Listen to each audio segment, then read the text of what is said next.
The third Ashes test may still be a week away, but the fallout from the second refuses to die out. England were handed a brutal reality check, back-to-back defeats exposed in every department. And as we head into Adelaide, the conversation has taken a sharp turn. It's no longer what can England do right to save the series. The question now is over competency, the direction and the toughness of England's leadership group.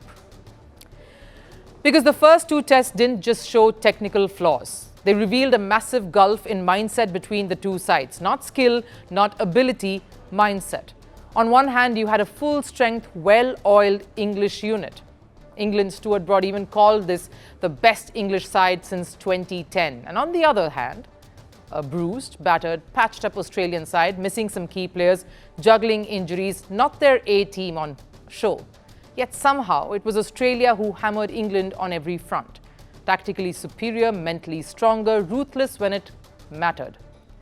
Meanwhile, the much-hyped Bazball, the big revolution, the aggressive blueprint, the brave New England simply collapsed. Now, while the entire cricket world is firing shots at this English unit, a former captain has stepped up with some blunt advice. The captain and the coach's necks are on the line. Stokes must deliver some harsh truths. He has to look those players in the eye and decide who is mentally strong enough, because England cannot afford another game of just rocking up and playing the same way. Strong words, brutally honest words. But is Ben Stokes, the captain here, really the person to have that conversation? Is anyone in that management group even going to lift up that mirror?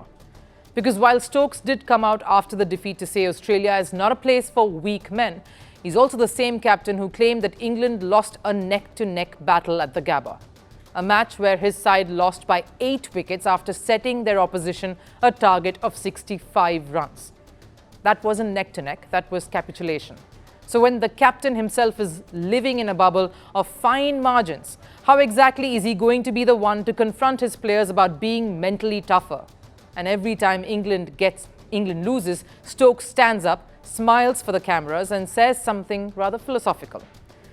Now, it's admirable to protect your players. A leader should never throw his team under the bus. But those words, that loyalty, that bravado has to translate into performances going forward. Otherwise, it's nothing but vacant promises.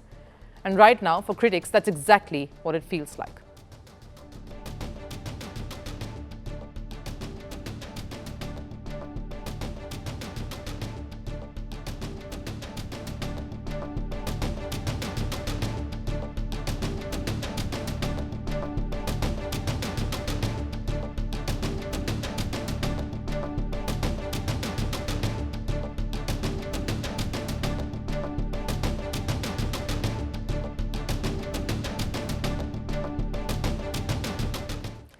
And it isn't just Stokes. Head coach Brendon McCullum added to it all by saying the team was in fact over-prepared. That's why they lost.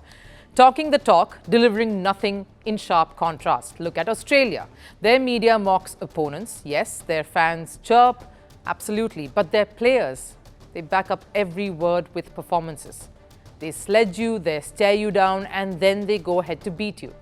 That hunger, that arrogance and that edge, that's what Australian cricket really stands for. And it goes back decades to the unforgiving mindset. We had a laugh at the age profile of Australia's team, and there are some cracks that England have failed to open up. But the Australian system has always been about earning the right. And that's the point really. Even a half-strength Australian team knows how to earn the right to dominate. This was a side missing their regular captain in Pat Cummins for 2 tests. He is only just returned. Their premier pacer, Josh Hazlewood, has now been ruled out. And they're using a makeshift opening pair in Travis Head and 31-year-old young, inexperienced Jake Weatherald. And yet, it all works. Weatherald on debut showed England what class, composure and grit could look like. Qualities England are struggling to locate within themselves. And while England hide behind slogans, Australia is delivering with substance. England don't need inspirational speeches or philosophical post-match statements. They need accountability and clarity. They need leaders who can look their players in the eye and ask the toughest question of it all. Do you actually want to win, or do you just want to talk about winning? The Ashes isn't one on hype, it's one on hunger. And the harsh truth is right now Australia has it, England is searching for it. I was born into revolution. I inherited power like a crown. What I delivered was isolation. I built a personality cult that touched every home. Millions suffered hunger under my rule, but no one dared to speak. I ruled from palaces. My people queued for rice. I called myself the dear leader. History calls me something else, the dictator. Who am I?